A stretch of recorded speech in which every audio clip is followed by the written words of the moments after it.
আদিম, তোর বদ্ধ পিপিএম এর ডিজাইনটা তো খুব ভালো ছিল। Thank you sir. শোনো, এবার কি বেবি গার্ডেন্সের দিকে ভালো ইয়া। স্যার আপনি এই খামটা ফেলে এসছিলেন অদু করার সময় বেসিনের ওখানে পাইছি। আরে বউ, ওর 1 লাখ টাকা পেয়েছিল। বুঝেছো, বয়স হলে যা হয়। ও, থ্যাংক ইউ বোধ হয়। ওটাকে কি দেই? এই যে, এই নাও, এটা কি 5 টাকা নেন। 5 টাকা দিয়ে আমি কি করি? পান সিগারেট খাবে? আমার লিভার ফুটে হয়ে যাওয়ার পরের থেকে চা পান সিগারেট সব খাওয়া নিষেধ। তাহলে কি আর কাউকে দান করে দেন। জান তো, এই পোটার কাজের মধ্যে রয়েছি কি এটা?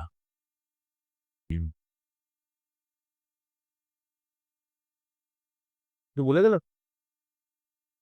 না মনে হয় স্যার। ও, আচ্ছা বাদ দাও। তোমার তো আজকে মার্কেট ভিজিটে যাওয়ার কথা। জি স্যার, একটু পরেই বের হবো। আচ্ছা, শোনো, এই বেবি গার্মেন্টসের চাহিদা কিন্তু দেখো, ইউরোপে এখন যে সমস্ত বায়াররা আসছে তাদের সবার ডিমান্ড দিতে এইখানে আমার মেয়ে তনবিত। হ্যালো মামুনি। হ্যালো পাপা, আমার ইমার্জেন্সি 50,000 টাকা লাগবে। ইমার্জেন্সি? কখন? পাপা ইমার্জেন্সি মানে ইমার্জেন্সি রাইট নাও। কিন্তু আমি এখন এত টাকা কোথায় হবো?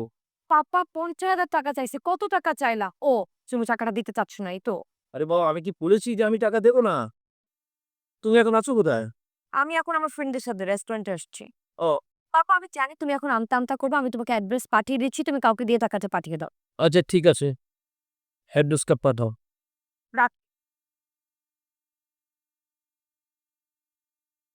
এই মেয়ে আমাকে শেষ করে দেবে। দেশের বাইরে থাকতে থাকতে টাকাকে টাকা মনে করে না, মনে করে পয়সা। বাদ দাও, তোমার তো দেরি হয়ে যাচ্ছে। মার্কেট ভিজিটিং এ যাবে না? জি স্যার। আচ্ছা, এক কাজ করো, তুমি অ্যাকাউন্টস থেকে 50,000 টাকা নিয়ে ওকে দিয়ে এসো। কিছু মনে করো না, হ্যাঁ? না স্যার, মনে করার কি আছে? আমি যাওয়ার পথে দিয়ে যাব। হ্যাঁ, আর ওর সাথে তোমার পরিচয়ও নেই, দেখা হলো, কথা হলো। ও আমাকে অ্যাড্রেসটা পাঠাচ্ছে, আমি তোমাকে ফরওয়ার্ড করে দিচ্ছি। জি sir. So O Hello, phone night. And the party is sponsored by me.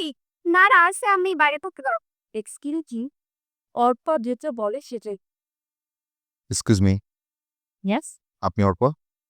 পাপা, তোমাকে কোথায় টাকা দিই? ও হ্যালো, আপনি বাবা তোমাকে পাঠানো টাকা দিয়ে টাকা দাও। হ্যাঁ, টাকা পাঠিয়েছে, কিন্তু সেটা তোমাকে দেওয়ার জন্য কিনা এই ব্যাপারে আমি কনফিউজড। মানে আমি, তুমি কি আমাকে তুমি করে বলা? তোমাকে কেন তুমি করে বলছি? পাশে এসে দাঁড়াও, বুঝিয়ে বলছি। What? মানে পাশে এসে দাঁড়াও। What do you mean by পাশে এসে দাঁড়াও? বুঝলাম না তো। হুম, ওখানে না, এখানে এসে দাঁড়াও। এই ছেলে, তোমার তো সাহস কম না? তুমি কি জানো তুমি কার সাথে কথা বলতেছো? Do you even know who am I? টাকাটা দিয়ে এখান থেকে ফুটো যাও। আমার সাহস কম নাকি বেশি আমি এখান থেকে যাবো কি যাবো না, এটা আমার একান্তই ব্যক্তিগত ব্যাপার। তার আগে তুমি বলো, তুমি আমাকে তুমি করে বলার সাহস কোথায় পেলে? What? মানে আমি তোমার সাথে লম্বায় মিনিমাম 1.5 হাত বেশি লম্বা। তোমার বয়স কত হবে? 23, 24? আমার বয়স 33। মিনিমাম 10 বছরের বড় আমি তোমার সাথে। তাছাড়া প্রথম সাক্ষাতে কাউকে আপনি করে বলা ভদ্রতা।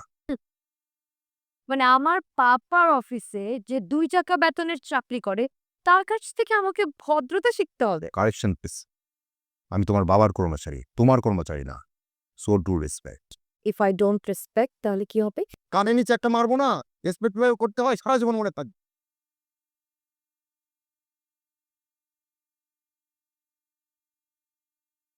আমি তোমার বাবার রিকোয়েস্টে আসছি, তোমাকে টাকাটা দিয়ে যেতে।